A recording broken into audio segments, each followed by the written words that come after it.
বাদাম ক্ষেত সোনালিকা ট্রাক্টর ছাড়া চাষ করা যায় না। মাটি অনেক গুঁড়া হয়, ফিনিশিং ভালো হয়। একটা চাষ করছে আর 2টা চাষ দিলে একদম মাটি ফিনিশিং হইব, এক বাদাম লাগাইতে পারবো।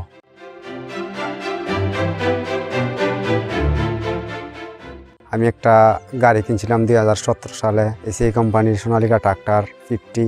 এই বছর একটা ট্রাক্টর কিনছি DI 48 RX।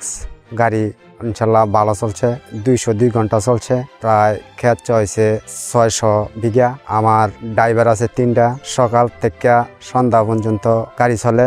আমি আলু জমি চাষ করছি প্রজেক্টের, এরপরে শস্য ক্ষেত চাষ করছি, গম ক্ষেত চাষ করছি। আমার 2টা গাড়ি কন্টিনিউ চলে।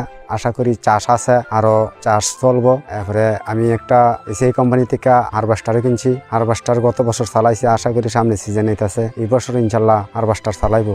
সোনালিকা ট্রাক্টর DI 48 RX, এটা দিয়ে চাষ করলে অনেকই ভালো। অন্য ট্রাক্টর আছে, অন্য ট্রাক্টর লগে আমি চাষ করছি। 3 নম্বর গিয়ার দিয়ে চাষ করলে মাটির ফিনিশিং খুবই ভালো হয়। ঠিক আছে, এই ক্ষেত্রে একটা চাষ দিছি, আরেকটা চাষ দিলে খুবই জমি পুরোই বাও হয়ে যায়। আমি এই গাড়িটা নিজেই চালাই, অন্য গাড়িতে এই গাড়ি চালাইয়া খুবই ভালো পাইছি। তেলও অনেক কম খায়, ফিনিশিংও ভালো, আর এই পর্যন্ত সার্ভিসও ভালো। সোনালিকা ট্রাক্টর আরো হোমনাথে ট্রাক্টর কিনছে, হেরা 48 গাড়িটা দেখে কইছে যে গাড়ি অনেক ভালো, চাষও অনেক ভালো। এইটা বাদাম ক্ষেত, সোনালিকা ট্রাক্টর ছাড়া চাষ করা যায় না। মাটি অনেক গুঁড়া হয়, ফিনিশিং ভালো হয়। একটা চাষ করছে আর 2টা চাষ দিলে একদম মাটি ফিনিশিং হইব, এক বাদাম লাগাইতে পারবো। আমার মতো কৃষকের এই সোনালিকা একটা গাড়ি দেওয়া সেই কোম্পানিরে আমার তরফ থেকে অনেক ধন্যবাদ।